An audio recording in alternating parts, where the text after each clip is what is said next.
Now, we're going to be talking about multi-step equations, and how you can remember how to solve them is that you want to use the acronym for dessert, cake is sweet.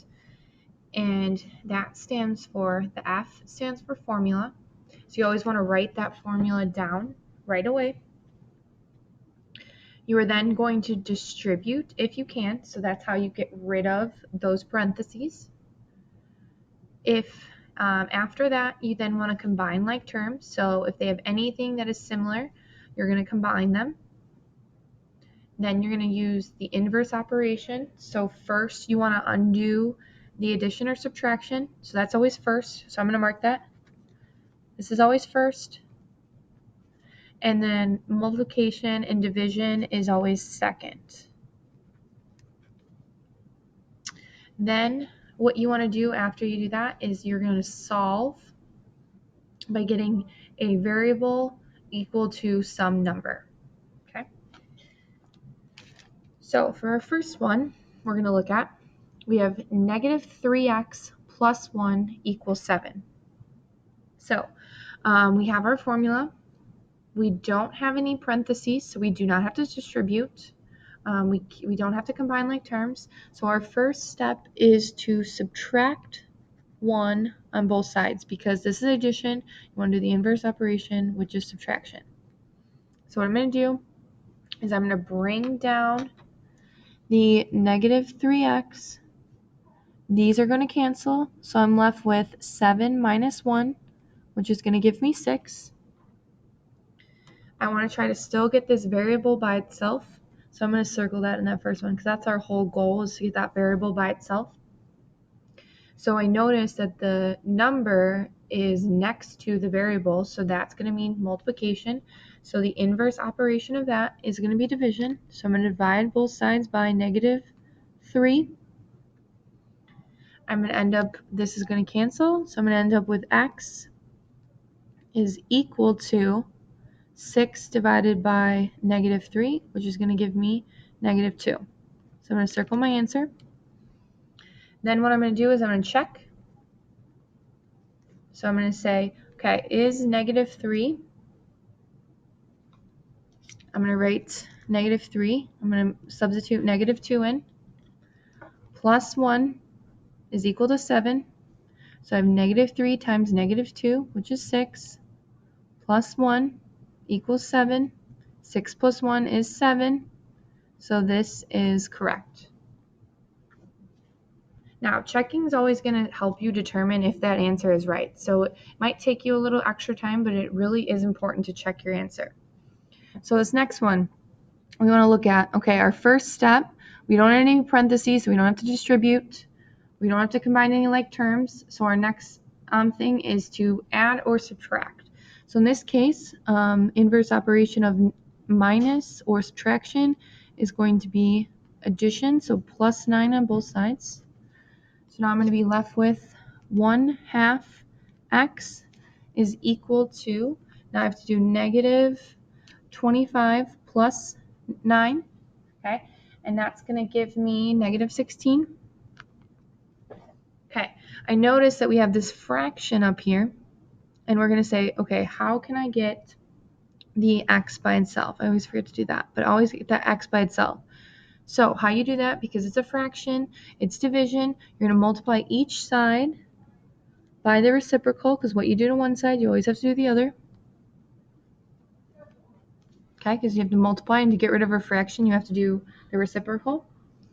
So this will be brought down, so it's x, because these are going to cancel. Now I have negative 16 times 2, which is going to leave me with negative 32.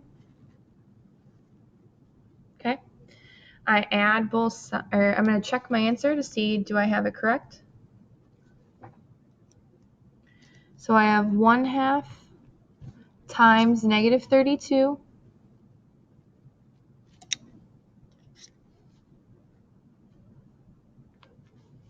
minus 9 equals negative 25. 1/2 of negative 32 is negative 16.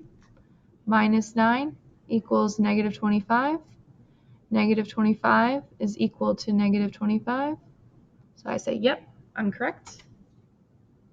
Let me show you that. So negative 16 minus 9 equals negative 25. Now I'm going to move on to this next one. I notice that I have some similar terms, so I'm going to combine those first. So I notice I have 8x minus 6x minus 25 equals negative 35. I notice that these are like terms, so I'm going to combine those first.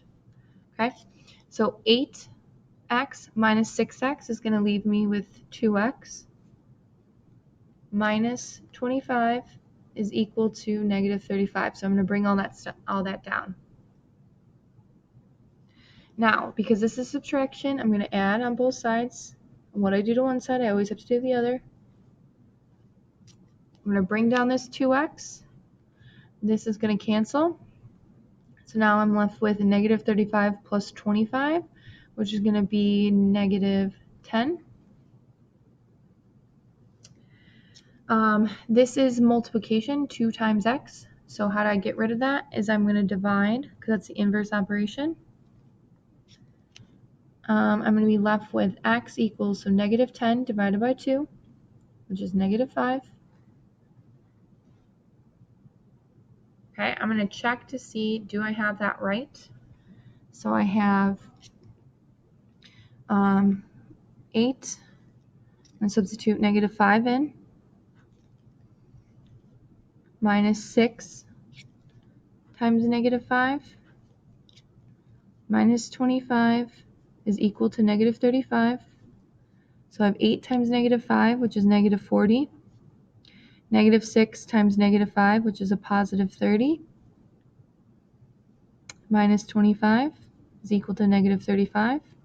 Negative 40 plus 30, negative 10, minus 25 is going to give me that negative 35. So I am correct.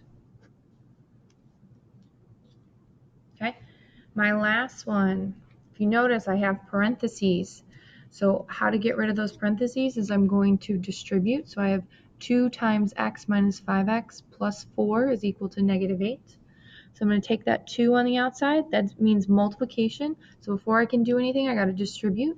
So I'm left with 2, because 2 times 1, minus, so it's 2 times negative 5, which is negative 10. Bring that x, so negative 10x plus 4 is equal to negative 8. Now, my next step, if you remember, when you look up on that sheet, okay, I distributed. So now I want to combine. So if I want to ask myself, do I have anything to combine? And yes, I can combine 2 and 4. So I bring down that negative 10x. I have 2 plus 4, which is going to give me plus 6, is equal to negative 8. I'm going to subtract 6 on both sides, so that's the inverse operation. So I have negative 10x is equal to negative 14. Okay. Because this is multiplication, how I get rid of that, the inverse, I'm going to divide both sides by negative 10. And you notice that negative 14 and negative 10 don't evenly go in, so we're going to leave it as an improper fraction. So we have negative 14 over negative 10. We have to reduce it, so x is going to equal, because each of these can be divided by negative 2. We're going to divide them, so I'm going to be left with 7 over 5. That's my final answer.